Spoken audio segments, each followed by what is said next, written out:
Ladies and gentlemen, welcome to the Price Check Sports Podcast here on the In the Zone Network, where we go city to city, state to state, worldwide. Got to start in the city of Milwaukee, Wisconsin. Today, it's the Bucks decided to fire head coach Adrian Griffin. A firing that has been a little bit surprising to some, not so surprising to others. From a just kind of starting things from an overall record standpoint, for those of y'all keeping score at home, the Bucks are 30-13 on the season. So 43 games into the season, they've won 30 of them. Not typical circumstances for a coach that's going to get fired. However, the biggest thing for them right now is that they are not able to guard anybody on the defensive end of the floor. And so 28th in defensive rating here in the month of January, 21st overall in defensive rating for the full season. So a lot of that attributed to some of the strings that Adrian Griffin has tried to pull that have not been successful for the team. So they've decided to relieve him of his duties as of yesterday. We're recording this here on Wednesday, January 24th. Fired him on Tuesday. And who do they decide to bring in and replace him? They bring in none other than Doc Rivers. Those of y'all who know Doc's movies, have seen his movies before. He has, of course, blown the most 3-1 leads in NBA history in the playoffs, but also one of the most winning coaches we've seen in NBA history as well. So I think the logic behind the hiring for the Bucks is this. You need somebody to come in and establish order in the locker room. Doc is going to check that box. You need somebody that's going to get these guys to commit to playing defense. Doc is definitely going to check that box. The offensive side of things, they got Dame and Giannis. Offense is solved. They got shooters. They got everything you need on offense. The defensive side of the ball is where the championship dream is going to be made or broken for them this season. And so, Giannis was not, the biggest supporter, at least it seems like, of Adrian Griffin. Adrian Griffin also, beginning of the season, before the season even started, on the floor, fired Terry Stotts, who, of course, is a longtime former Portland Trailblazers coach. Of course, Coach Dame, while he was in Portland, had been brought on to the staff as an assistant coach. Didn't even make it to the regular season. Was relieved of his duties by Coach Griffin. So you definitely hate to see, especially black head coaches in the NBA, definitely would hate to see them fired under these circumstances, but you definitely have to understand that, Milwaukee is a team that is championship or bust right now, and they got to do everything that they can to be able to make that happen. So, of course, bringing in Doc Rivers, we'll see if that does come to fruition here come playoff time, but we know the Bucks are going to be in the thick of it when it comes to the playoffs. How they are able to respond to this adversity and be able to potentially get over the hump is going to be the story of the rest of the season for them. So, other big news coming out of the NBA yesterday, we had Kyle Lowry traded from the Miami Heat to the Charlotte Hornets, along with a first-round draft pick that is protected in the year 2027 for Terry Rozier, who quietly having one of the best seasons of his career right now, averaging a career-high 23 points per game, shooting 46% from the field, and so gives Miami definitely an upgrade in terms of athleticism, being able to drive and kick, scoring punch, gives them a little bit more out of that point guard position than what they were getting with Kyle Lowry, who, of course, 37 years old. I'm sure Charlotte is going to try to either trade him elsewhere or buy him out when it's all said and done here at the trade deadline, but just not any more juice left in those legs right now for Kyle Lowry. And this is a team in Miami that, like Milwaukee, like Philly, like Boston, like New York, all those teams up near the top of the Eastern Conference, they're trying to get their pieces in order so they can make a true championship run, which, of course, coming off of their finals appearance last year, you can't count them out in any way. But I do think that this is a trade that helps them immediately. Again, Terry Rozier averaging 23 points a game for the Hornets and having to be one of their main go-to options. He gets to be like the third or fourth option on this here Miami Heat team. So definitely excited to see what that does for him. We saw him play very well in a winning environment in Boston some years back. And I do think he'll fit in with that Miami team Heat culture. He'll definitely be somebody that exudes that with his play on the court. And so we'll see if Miami is done making moves. We know, according to Mitch Kupchak, current Hornets GM, former Lakers GM, that they are going to continue to be active here around the trade deadline. Probably going to go into full rebuild mode around LaMelo Ball and Brandon Miller, which is the right thing to do. And a rebuild mode that previous owner Michael Jordan probably was not willing to commit to. Gabe Plotkin, the new ownership group there in Charlotte, probably willing to tear this thing down to the studs and see what they can come out with on the other side. So I'm sure, guys like Gordon Hayward, Miles Bridges are probably going to be moved at some point. Who they are moved to is going to be, another story. But I do think the Hornets are going to try to move, as many of their vets as they can for draft picks and some young players for them to be able to try to keep in-house here moving forward and try to grow that team a little bit in ways they have not been successful at growing it in previous seasons. So, of course, other, trade rumors and things like that. Of course, we got to get to the Lakers, which, while we're on the topic of the Lakers, lost last night to the Clippers, 127-116 Battle of LA. We know how that's been going the last few years. This year, Lakers have won, a couple of those meetings. However, previous years, Clippers have won, I believe, something crazy like 12 straight against the Lakers. And so, one thing that we have to look at for this Lakers team, they're 22-23 now. We are 45 games into the season, won the in-season tournament. Okay, great. We're a game under 500 after 45 games. At some point, you are what you are. Your record is who you are. And right now, this is an average team.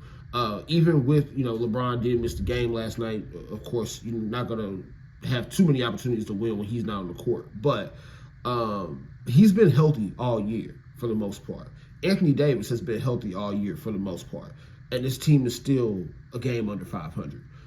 They're going to try to make trades. We saw, DeJounte Murray, Bruce Brown being the names that have kind of been thrown out there. You've also seen names like Tyus Jones, Colin Sexton. My question is, are those really going to be championship needle-moving moves? And I don't really think the answer can be yes at this point. Again, y'all know me. I'm a Lakers fan through and through, going to ride with my team. But at the same time, if you look at both of these two LA teams, you got to be honest and say the Clippers are definitely in a much better position right now than the Lakers are. Now, granted, that could change at the drop of a dime if, Kawhi Leonard or Paul George has to go down with an injury or, something like that happens, which obviously not wishing that on them, definitely knocking on wood to make sure that doesn't happen. But this Clippers team, with the way they've been playing since acquiring James Harden, which, of course, was a little bit rocky, and I'll hold my L on that one, put it right here to the forehead. I did not think that trade was going to work. I thought it was going to be a lot of guys, just sitting around watching James Harden dribble. It's been the complete opposite. He's injected that team with some energy on offense. The ball movement has been crazy. He's turned Zubac into a, pretty good big man off the pick and roll since coming over. So, the Clippers right now, I don't have a problem saying this. Again, y'all know where my fandom lies with the Lakers, but I do not have a problem putting this on wax right now. If healthy, the Clippers will have a legitimate chance to win the West and potentially an NBA championship. I do think Denver is still better than them, but you're talking about these young teams like OKC, Minnesota. The Clippers can beat all of those teams. Dallas, the Kings, whoever you want to throw in there, they can beat all of those teams. Denver's the one that I do think is going to give them trouble, but if healthy, they have all the pieces necessary to go out and be a true championship contender. It's just going to be about whether or not those guys make it through a full playoff run. Now, Lakers, of course, we're still holding out hope for that, depending on what moves are made. But it seems like we get to this point, and this is, of course, where I have to, I guess, apologize or what have you to the LeBron stands out there. But we got to call a spade a spade. We do this every season with LeBron teams. LeBron's been in LA for 6 years. We got a championship in the bubble, great. But every year it's about, okay, do we have the guys? If not, can we make a trade to get the guys? And then we make a trade to get the guys, those still aren't the guys. It happens, it's a cycle every single year. We've really seen this cycle for LeBron just about every year since Miami. I mean, and that's not a shot at LeBron. That's not saying anything about him being GM, what have you. What I'm saying is this. At some point, it does become hard to put the right folks around LeBron James because you either got guys that are having to take a lesser role from the role that they were leaving and maybe not so open to doing so, or even the guys who are open to taking that lesser role still may buckle under the pressure. And so, you're going to obviously continue to try to make moves to make the team better, but at what point do we have to look in the mirror and say, hey, maybe the way that we're playing or how we're trying to build around LeBron isn't the best way to go about building a team or, putting the best roster together. So we'll see how that plays out for the Lakers. Obviously hoping for some good moves here come the trade deadline, but, it's not looking great. And I, again, wholeheartedly aware of that going forward here the rest of the season. So we'll see, how that plays out there in LA. But I think you got to acknowledge it right now. The Clippers are the better team in LA and arguably one of the best teams in the Western Conference. So couple other quick notes here around the NBA. You had Joel Embiid go off for 70 points the other night against the San Antonio Spurs. Called it a 70 burger on Twitter the other night with extra pickles, cheese, lettuce, tomato, all the toppings. So much so that he went out, got the 70, and we forgot all about Victor Wembanyama putting up 33 points here in his rookie season. Who, of course, for y'all who haven't been watching Wemby, just keep doing it. I know the Spurs stink, but please, Wemby is definitely worth the hype at this point, at least to me. So, you also, same night, had Karl Anthony Towns put up 62 points in a loss. And he also airballed at the buzzer in that loss. You saw Chris Finch and even some of his teammates kind of going off at the end of the game about how immature they played during that game and just trying to feed him the ball. Not a great sign if you're looking at, Minnesota the way that I even looked at them, throughout this early part of the season of them being potentially a true contender out west. You want to see better than that from that team. And so come playoff time, this is not going to fly, obviously. We'll see how this, kind of propels them the rest of the season or potentially puts them into a little bit of a slump the rest of the season. But starting to change my mind just a little bit on the outlook for Minnesota. I do also think that they, while they have some of the bench guys, things like that, they have to make better decisions late in games between Anthony Edwards and Karl Anthony Towns. So that's that one. And then, of course, we'll have some other basketball to look forward to here throughout the rest of the week. But now, of course, we got to shift gears to NFL. We are now in conference championship weekend here for the NFL, and we got two doozies on the way, man. You got first game on Sunday, which I think they should have put the AFC game in prime time. I know they have to alternate year by year, but we know this is the matchup that everybody's looking to see. You got Kansas City Chiefs, Patrick Mahomes. You got Baltimore Ravens and Lamar Jackson squaring off here for a trip to the Super Bowl. And I think I speak for all of Black America when I say the following. We can't have Taylor Swift swag surfing at the Super Bowl, dog. We can't do it. It can't happen. We cannot allow it. The NFL has to throw a Mack truck in front of that. I know they probably would prefer to be able to keep showing the panaways to Taylor Swift in the booth and all that. I get it all. But we can't have Taylor Swift swag surfing in the Super Bowl, dog. It can't happen. Cannot happen. So, if y'all can't tell, I'm a Lamar Jackson fan this weekend. I'm rooting for the Baltimore Ravens. And I do think that Baltimore is the better team. Now, we've said that about a few different teams in recent years when they face the Chiefs, and those teams still come out on the losing end. And so you can never truly bet against Patrick Mahomes. But I think in Baltimore, the way that they're playing right now, if there is going to be a year for Lamar Jackson to get to the Super Bowl and this Ravens team to get back to the Super Bowl, this has to be the time to do it. I do think the Ravens win a close one. It'll probably come down to a field goal. I think, at least, again, in my opinion, this is probably going to be, 24-21 type of game. And the Ravens, man, that defense, I think they're going to be able to apply a little bit more pressure on Patrick Mahomes than what we saw out of the Buffalo Bills, who, poor Buffalo, man. Y'all just keep running up and losing to Kansas City, which I called last week for those of y'all who didn't watch. But I did call that last week, and right now I think I got to call Ravens win over the Kansas City Chiefs. 24-21 is going to be a close game, and it's going to be a tight one. I do think this is going to be one of those epic conference championship games that we talk about for years to come. But I think this is Lamar's moment, and I think this is the moment that he needs going into an potential, second MVP right now, opportunity to win a Super Bowl MVP, putting himself up there in that conversation with Patrick Mahomes, and kind of boosted him a little bit more over Josh Allen, which, the Allen-Mahomes conversation is one that always comes up But we might have to start having a Mahomes-Jackson conversation here, depending on the outcome here on Sunday. So I got the Ravens beating the Chiefs in the AFC championship game. Now, over on the NFC, we've got 49ers and Lions. This Lions team keeps putting wins together, man. They keep pulling them out. Jared Goff has been playing very well here so far in the playoffs, running up against a San Francisco defense that's familiar with him from his time playing with the Rams. San Francisco, of course, biggest question mark for them right now is whether or not Deebo Samuel is going to be available to play. That's going to be a big injury for them if he is out. We still are going to see them with Christian McCaffrey. We're still going to see George Kittle. Still going to see Brandon Ayuk. But when Deebo is off the field, that offense is very much so worse off. And so I'm hesitant to do it, but I still think the 49ers win this game.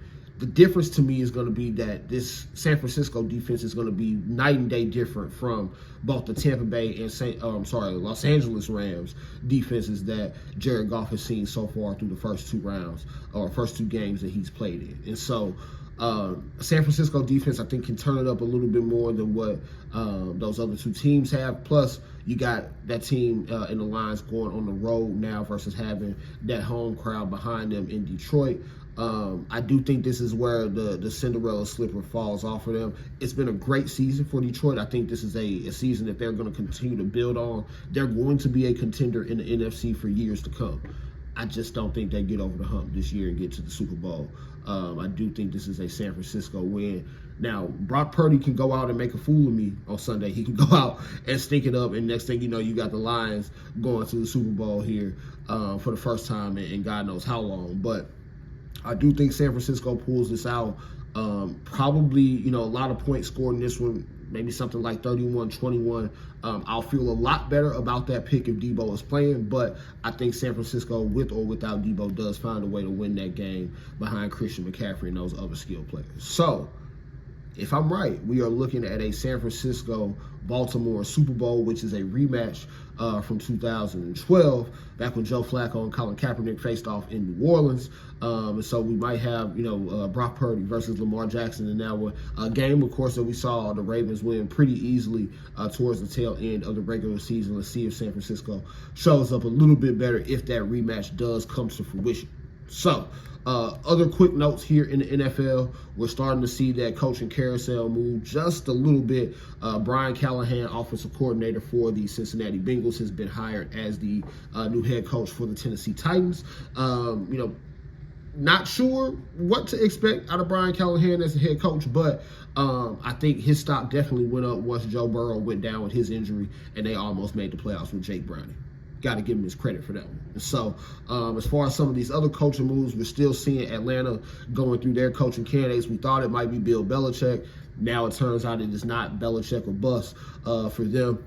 We'll see who they ultimately decide to hire. You've got Bobby Slowick, the offensive coordinator for the Texans, starting to make his rounds on the head coaching circuit, also interviewing with the Falcons in addition to the Seahawks.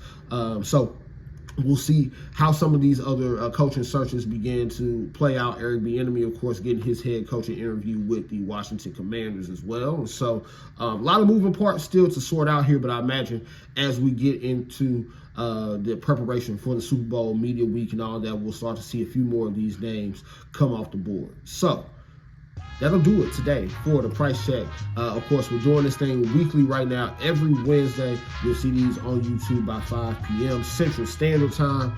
Keep watching the NBA for more news around trade season as the deadline is only about a couple weeks away. And, of course, we count down to Super Bowl 58 here in the NFL. But until next time, ladies and gentlemen, I am your host, Josh Price. Check it out.